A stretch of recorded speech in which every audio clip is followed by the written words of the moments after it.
पुण्यात्मा परमात्मा हमें इस काल के जाल से निकालने के लिए आते हैं, लेकिन काल ने भी अपना पक्का प्रबंध कर रखा है। ये काल भगवान क्या करता है? ज्योति निरंजन ब्रह्म जो ब्रह्मा विष्णु महेश का पिता है, दुर्गा का पति है, ये क्या करता है कि अपने नकली दूत ये ऋषि महर्षि इनको भेज देता है और इनकी बुद्धि पर पत्थर डाल देता है। इनको एक अक्षर ज्ञान तो हो जाता है संस्कृत का, और ये संस्कृत के ज्ञान संस्कृत को बोलना सीख लेते हैं, पढ़ना सीख लेते हैं, लेकिन सदग्रंथों को वो काल इनको समझने नहीं देता। अन्य प्राणी अन्य जो जनता होती है वो अशिक्षित, और वो काल के दूत एक शिक्षा प्राप्त है, तो उनको काल ज्ञान देता नहीं। वो दंत कथा इधर की सुनी उधर की सुनी, फिर संस्कृत में बोल बोल के सारी दुनिया को भ्रमित कर देते। तो वो भोली जनता ये समझ लेती है कि तो महर्षि पढ़ा है, ये तो बड़ा जगत गुरु दिखा है, बड़ा बढ़िया बोलता है, क्या बात कही। तो पूर्ण रूप से पूरे मानव समाज में भक्ति रूपी अज्ञान का अड़ंगा भर देता है। वो तो चाहता है कि इनको भगवान का ज्ञान ना हो। वो कौन है परमात्मा इनको किसी प्रकार पता ना लगे। ये मुझे या मेरे पुत्र ब्रह्मा विष्णु महेश को परमात्मा मानकर इन्हीं में अपना जीवन बर्बाद करते रहे। अब पुण्यात्माओं, इस बात का प्रमाण आपके समक्ष है कि पवित्र गीता जी, पवित्र चारों वेद और पवित्र 18 पुराण और महाभारत ये सब संस्कृत में लिपिबद्ध शास्त्र सदग्रंथ है, लिपिबद्ध किए गए थे। लिपिबद्ध करने वाला कौन है? श्री वेद व्यास जी,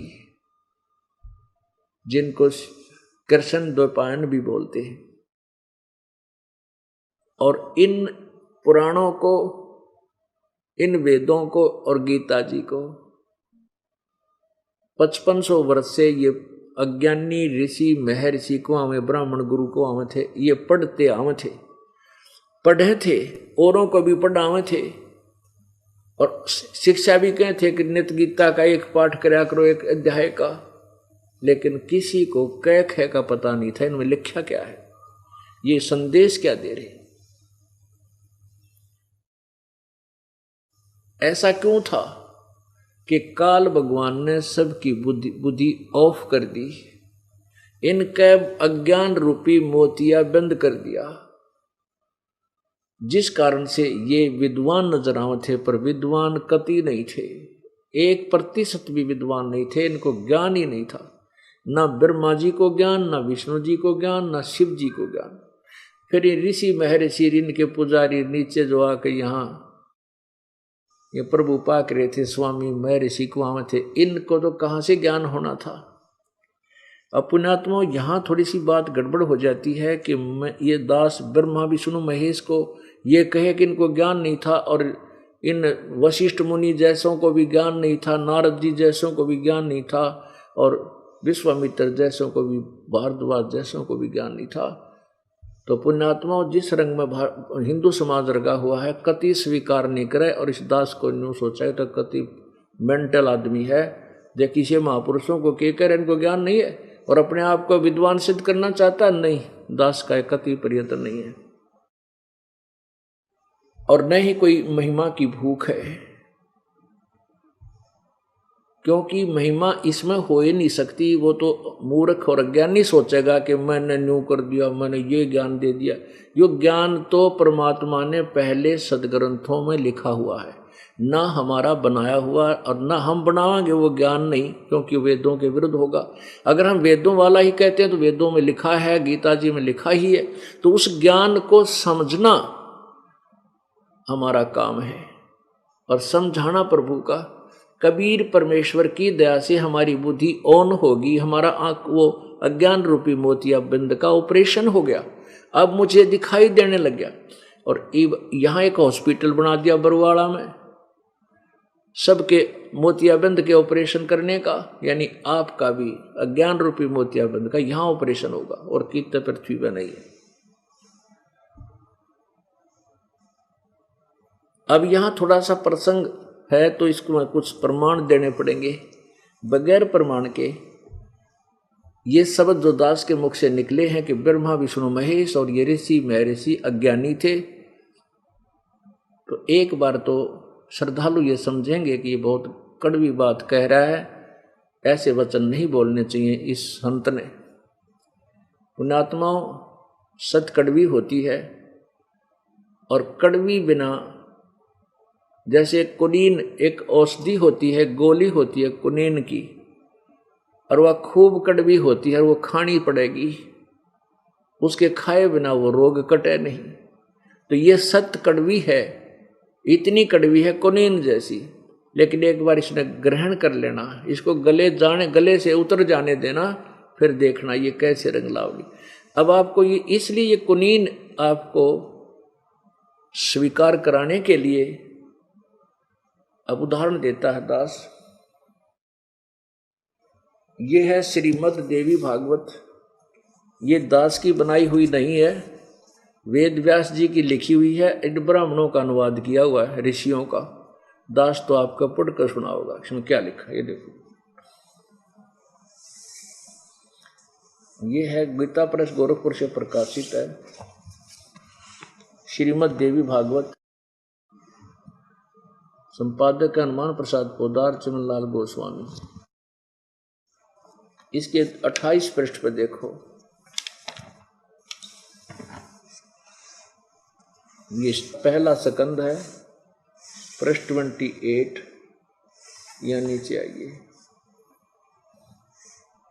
नारद जी ने कहा, महाभाग व्यास जी, अब व्यास जी ने नारद से पूछा था, तो नारद जी कह रहे हैं, महाभाग व्यास जी, तुम इस विषय में जो पूछ रहे हो ठीक यही प्रश्न मेरे पिताजी भगवान श्री हरि से किया था। मेरे पिताजी ने यानी ब्रह्मा जी ने, नारद जी कह रहे मेरे पिता यानी ब्रह्मा जी ने भगवान श्री हरि यानी विष्णु जी से किया था। देवादि देव भगवान जगत के स्वामी हैं, लक्ष्मी जी उनकी सेवा में उपस्थित रहती है, दिव्य कौस्तुमणी उनकी शोभा बढ़ाती हैं, वे शंख चक्र और गदा लिए रहते हैं, पीताम्बर धारण करते हैं, 4 भुजाएं हैं, आज श्री वक्षस्थल पर श्री वस्त्र का चिन्ह चमकता है, वे चराचर के जगत के आश्रय दाता हैं, जगत गुरु और देवता के भी देवता हैं। ऐसे जगत प्रभु भगवान श्री हरि यानी विष्णु जी महान तप कर रहे थे, उनकी समाधि लगी थी। यह देखकर मेरे पिताजी ब्रह्मा जी को बड़ा आश्चर्य हुआ। अतः उन्होंने उनसे यानी विष्णु जी से जानने की इच्छा प्रकट की। ब्रह्मा जी ने पूछा, प्रभु आप देवताओं के अध्यक्ष, जगत के स्वामी और भूत भविष्य एवं वर्तमान सभी जीवों के एकमात्र शासक हैं। ब्रह्मा जी कह रहे हैं विष्णु जी को, भगवान फिर आप क्यों तपस्या कर रहे हैं और किस देवता की यानी किस भगवान की आराधना में ध्यान मगन है।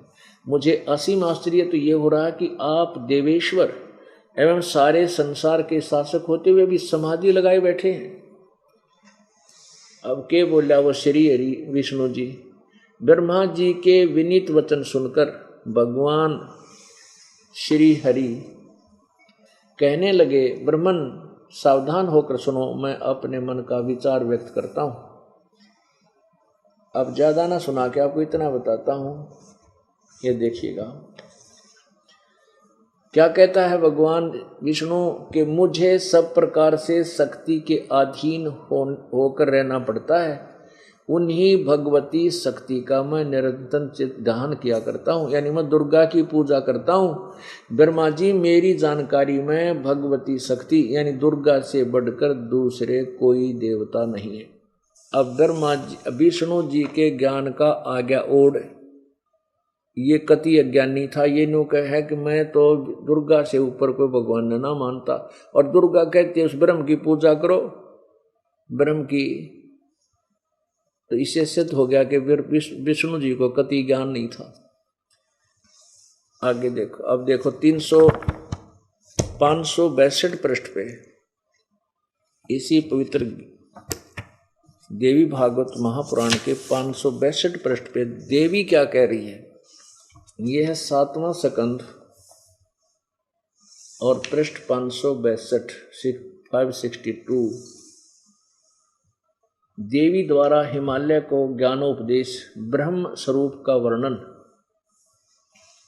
देवी जी कहने लगी, पर्वतराज, उस ब्रह्म का क्या स्वरूप है यह बतलाया जाता है, जो प्रकाश स्वरूप सबके अत्यंत समीप में स्थित, हृदय रूप गुहा में स्थित होने के कारण गुहाचर नाम से प्रसिद्ध और महान पद अर्थात परम प्राप्य है। वह ये 36वां अध्याय है 7वें स्कंद का। वह समस्त प्रजा के ज्ञान से परे है और किसी की बुद्धि में आने वाला नहीं है, यह तुम जानो। जो भी है आगे देखो।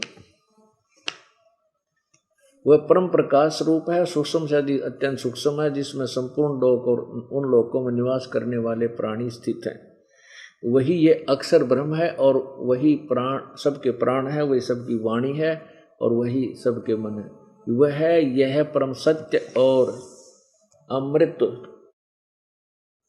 अमृत अविनाशी तत्व सौम्य है। सौम्य उस वेदने योग लक्ष्य का तुम वेदन करो, यानी उस ब्रह्म की साधना करो, मन लगाकर उसमें तन्मय हो जाओ। सौम्य उपनिषदों में कथित।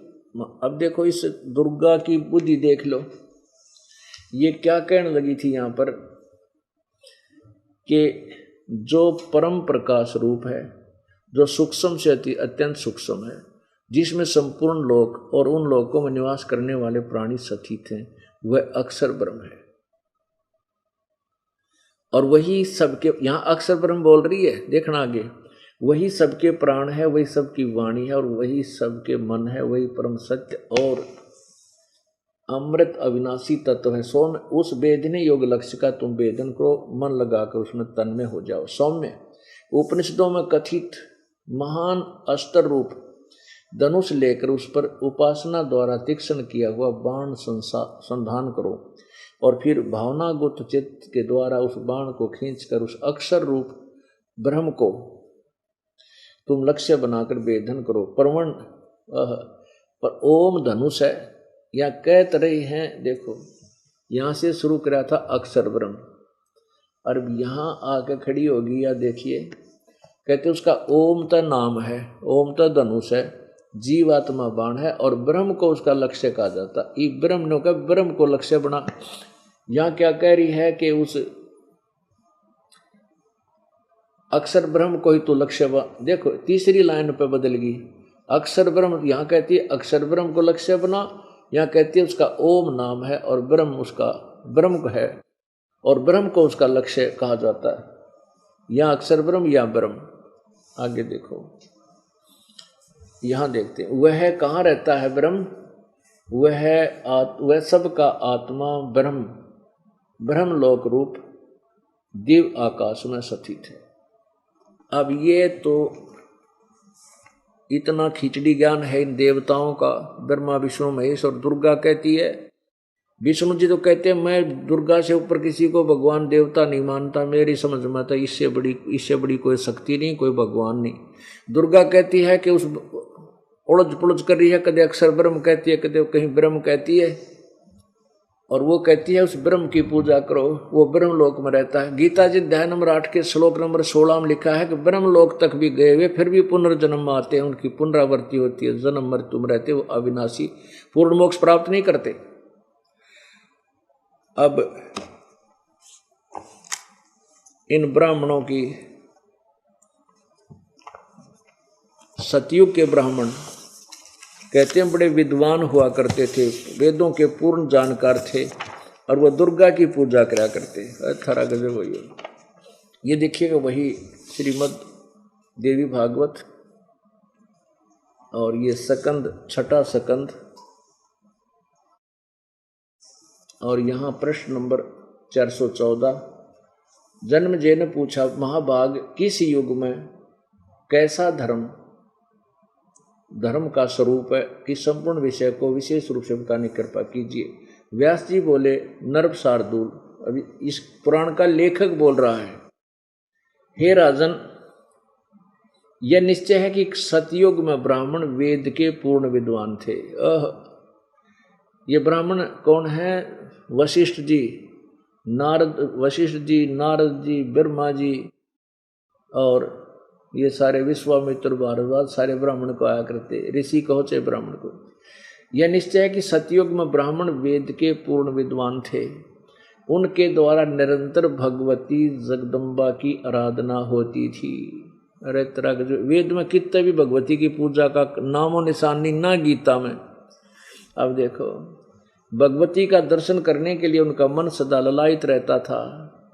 गायत्री के ध्यान, प्रणाम और उस जप में वे अपना सारा जीवन व्यतीत करते थे।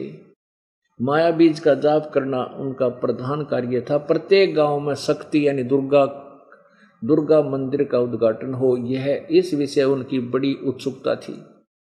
प्राय सब लोग सत्य, दया और सोच से के युक्त होकर अपना कार्य संपन्न करते थे।